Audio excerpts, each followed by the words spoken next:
Welcome to Inside the Program on the Inside Texas Football YouTube channel, powered by InsideTexas.com. I'm Joe Cook, got Eric Naleen. It's another great day to talk about Texas football. So we got football next season to talk about and some recruiting to go over. Will be the place to be all weekend, so make sure you like this video and subscribe to the channel. And make sure you head to Inside Texas. We're going to have constant recruiting updates. We have a lot of insight over the course of this week about all the recruits that made it in and what it means for the 2026 and even the 2027 class.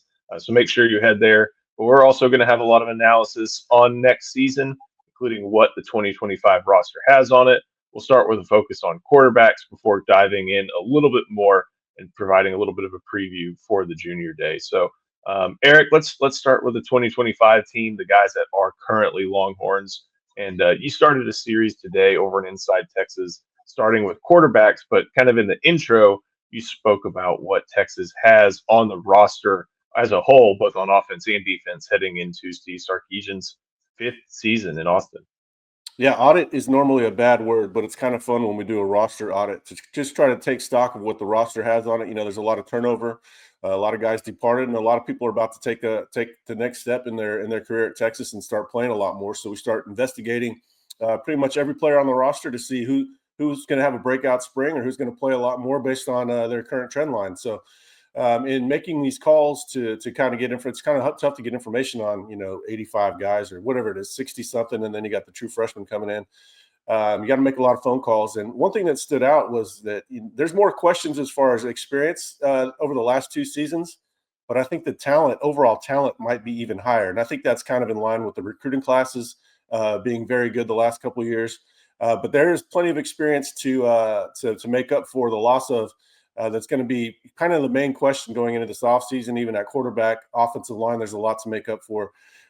Defensive tackle experience is huge too. So there's definitely questions about it, but I think there's a lot of answers based on what I'm hearing about how the young guys look. I can't tell you how many times the word stud or beast was used to describe a player that hasn't even played much yet. So the traits are there, the ability is there, but now they're going to have to keep developing. And luckily, this staff has already proven itself to be very good at developing. We've seen a lot of 3-stars become NFL draft picks. We've seen a lot of really good evaluations. So I'm really excited to get to learn these younger players more. What I'm hearing so far has me pretty optimistic, despite them having to make up for the experience deficit. We move to we're going to have a new quarterback for the first time since 2021 in the Steve Sarkisian era. But it's one that's experienced, a third-year player, has started games, has played in games, has seen snaps in big games in Arch Manning. And you talked about audit. You dive into the details of an audit. What's creating these situations? And what does Arch Manning have as far as strengths? I think we know a lot of it, but what are some things he also needs to work on? Yeah, source like he has to have a better feel for when to throw the post and when not to throw the post, which we definitely saw in that ULM game where everything was, a Hail Mary, playing 3 flies up back there with the secondary and his wide receivers. That's kind of just, but that describes who Arch is. Everybody thinks that these because he's a Manning, he's a calculated pocket passer. And he has some of that ability for sure, but he's a gunslinger. We likened him, talking to one source, we likened him to Sam Ehlinger and his mindset. He's trying to take a lot on his own. He's kind of like how Cade Klubnik was described to me in the playoffs. That kid's going to try to shoulder as much of the load as he can. Arch is going to have to learn to trust his teammates more. He's going to have to settle down, tame some of that aggressiveness, but not to the point where it tones down his playmaking. He is a playmaker. He's, like I said, Sam Ehlinger. He's gonna try to will his team to win, whether it's with his head, his arm, his legs, or his heart. He's got all that ability. I think it's gonna really blow people's mind that starts to see him more nationally, that are gonna expect him to be back there with his fidgety feet like his uncles. He's really going to be looking to take off and make plays with his legs. So it's the key for this offseason is the staff finding that the happy medium between his playmaking and also taking care of the football. But as far as all the leadership stuff, he has that in spades. The work ethic is there. It's always been there. All the intangibles, he's way tougher than people realize. He really has it all. Just needs a little bit more experience and needs to take care of the ball just a little bit more when throwing it deep. It's about as good of a quarterback situation you could ask for at the top. And you got a really good quarterback situation right behind him in your backup. kind of a logical progression. Third year player who's waited his turn, second year redshirt freshman, true freshman.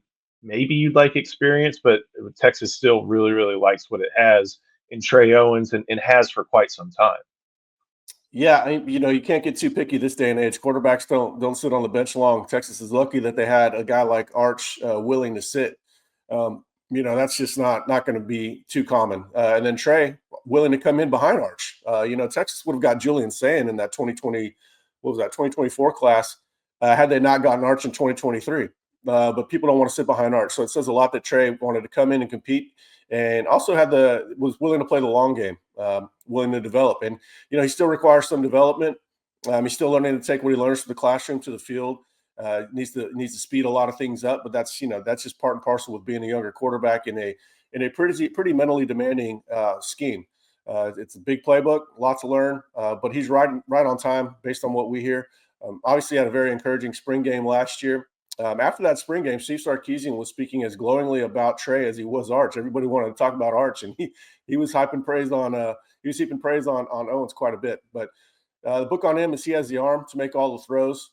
They still want to get a better feel for his pocket presence. How does he do in the chaos of the pass rush?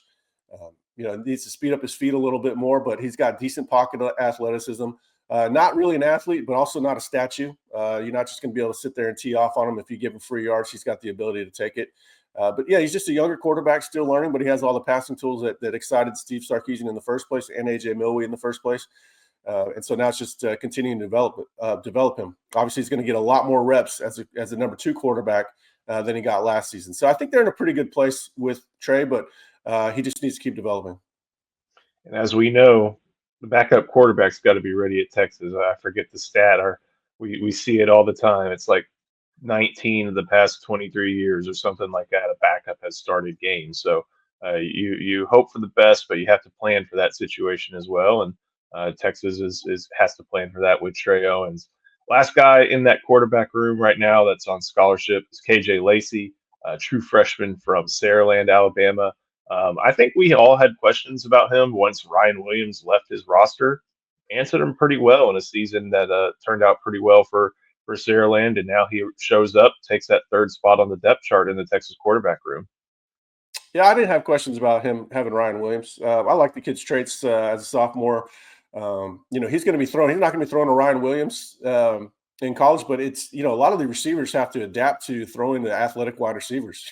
A lot of quarterbacks, I should say, they get to college and they're not used to throwing to athletes. I kind of liked it. It made him work his anticipation more.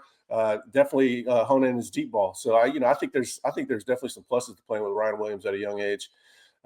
Obviously, there's not any data on him as a quarterback in college, and so this is what this series is about: is trying to project them in college. You kind of throw out the recruiting rankings, and I'm kind of go by what I've heard so far. What I do know about Lacey, and what they're going to use Arch Manning's legs a lot more than they use Quinn Ewers. They're going to build out the run game for the quarterback even more so with KJ Lacey than they will with Arch. Arch, they're going to bootleg. He'll have some keepers to kind of constrain and punish defensive ends. But KJ Lacey, don't be surprised if you see them running a little bit quarterback power, quarterback off tackle with him just to take advantage of his legs. As a passer, he's going to have to learn to adapt to tighter windows, passing windows. Also, not just that, but finding passing windows, being on the shorter side. Finding passing windows is going to be key. If he can't do that, he won't have a career at Texas. If he can do that, drop him back a little bit deeper and find his receivers, then you're going to be able to take advantage of a lot of his traits. I think he does a really good job of seeing the field despite his height. He's got a good quick release. He's got a solid arm. Reminds me of Bryce Young. Not to that level, but he's a good athlete and a good passer. But his head's going to be spinning like crazy this offseason. Should be fun to track. Before we go any further, hear from our sponsor, Andre the Lawyer. This video is brought to you by Andre the Lawyer. If you're injured, trust the team that secured millions for their clients and helped thousands of Texans with their injury case. Car wrecks, slip and falls, 18-wheeler accidents, on-the-job injuries, and wrongful deaths. Don't let insurance tell you what your claim is worth. Hire Andre the Lawyer to fight for you. Principal office is in Dallas, but they serve Texans throughout the state. So don't wait and call Andre the Lawyer today at 214-444-8808. That's 214-444-8808. The contact information is in the description. Thank you, LC. So this weekend, not just big for recruiting in the 2026 class, but the 2027 class, but we'll focus on the 2026 guys. First big junior day. Texas likes to bring in prospects, show them a little bit about the program, show them, what life as a football player at UT is like, have them hear from players, maybe show them the cars, maybe show them some schemes and some meetings and stuff like that. And it's a big opportunity for Texas to continue some strong relationships they have with members of the 2026 class that they'd like to see in the signing class come December. Yeah, junior day. It's this is my most excited time of the year. You get to learn all those recruits. You get to kind of get a really good idea for who the staff covets. The big board starts becoming a lot more clear. To me, this is the most exciting time of recruiting, getting to see pour over the tape, see who the ballers are, see where the networks are wrong. The networks are wrong a lot early on. They tend to get a lot better later as the cycle progresses. And that makes sense. The coaches get a better idea who they want as the cycle progresses too. The more data, the better. Right now, we're in the business of collecting as much data on these guys as possible. It's a really good list. It might be on the smaller side, but who cares? Steve Sarkisian is a more patient, methodical, measured recruiter anyways. You don't need to bring in a ton of guys. There's plenty of time to bring in players, but what they are bringing in, I like, and I can see a number of these guys being in the class. Yeah, I lost Joe. I can't hear Joe. But some of the players that I'm really excited about seeing are, well, let's start with the two guys that are going to be corner. Or they can be athlete. Both of them play wide receiver in high school, but if they play corner, they're going to the NFL. That's Jalen Lott, son of James Lott, UT great, and Jermaine Bishop out of Willis, Derek Lagway's former wide receiver target. Lott, to me, should be a five-star corner. You can see the ball skills as a wide receiver and the route running as a wide receiver, but he's got really tons of upside as an athlete at corner. Probably the best corner prospect I've seen in the last 5 years, at least coming out of Texas. To me, he's got to be a high priority. Jermaine Bishop, everybody's calling him Travis Hunter. And when you see the stats in the film, it's not, nobody's Travis Hunter, but he has a lot of that athleticism, that acceleration, that burst, that playmaking. He's got over 3,000 yards receiving the last 2 years, 35 touchdowns. And on the defensive side, he has like 8 interceptions. So I've got people raving about him. He's a huge priority for Texas. He's on the smaller side. He only weighs about 160 pounds. I asked the source, is he a better athlete than Deshaun Jameson? The guy said, absolutely. If you remember, Deshaun Jameson was an exceptional athlete. Remember his combine numbers coming out of high school, the interception he had at West Virginia. Just a freak athlete. So if this guy is a clear better athlete than Deshaun Jameson, then they're really onto something. Another player I like is Jamian Winfield, defensive tackle out of DFW. Texas just recently offered. He's a move-in from Mississippi. You would think, logically thinking he would go back to Mississippi. Ole Miss would be a big player. His parents moved to Texas to get away from Mississippi. So I really like UT's chances they picked Texas. They could have picked any other state. They picked Texas. I think there's a bit of a selection bias going on that's going to end up favoring UT if Kenny Baker can start building that relationship rapidly. That kid is going to have every school in the country coming after him. Running back KJ Edwards out of Carthage. What I'm curious there is just to see what they do at running back. We know they like Xavier Kroll. We know they like Amari Latimer, and we know they love Javian Osborne. Are they going to push hard for KJ Edwards? I would. I'd do everything I can to lock that kid up immediately. Stud out of Carthage. Not the biggest guy in the cycle, but does a really good job of running between the tackles, despite his size. Really good vision, good feet, and able to find green and break it to the house. And then Jamari Mack, out-of-state wide receiver. We know they like Caden Finley, who will be in town. They got Chris Stewart, who's committed. Jabari Mack is one of the top guys on the board. He's from Destrehan.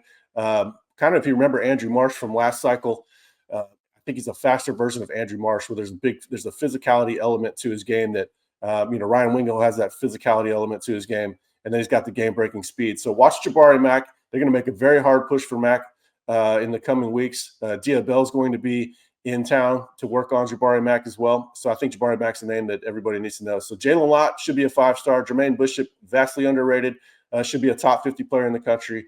Jamian Winfield, easily a top 100 guy in the country, if not more, even though he's rated as like an 89 or 90. Throw that out the window. KJ Edwards, already highly rated, 93 ranking. Is he going to fit in this running back class? If they want to take two and you can get KJ Edwards, I don't know how you don't push hard. And then Jabari Mack, one of the top receivers in the country, and maybe the top out-of-state wide receiver on the board. going to all over the Gulf Coast and across the country for a lot of these recruits. So make sure you head to Inside Texas. We're going to have updated lists and constant updates coming from the junior day. And make sure you stick around, like this video, subscribe to the channel. We'll have a reaction on here as well. So thank you so much for watching. Eric, thank you so much. We'll see you next time on Inside the Program, the Inside Texas Football YouTube channel.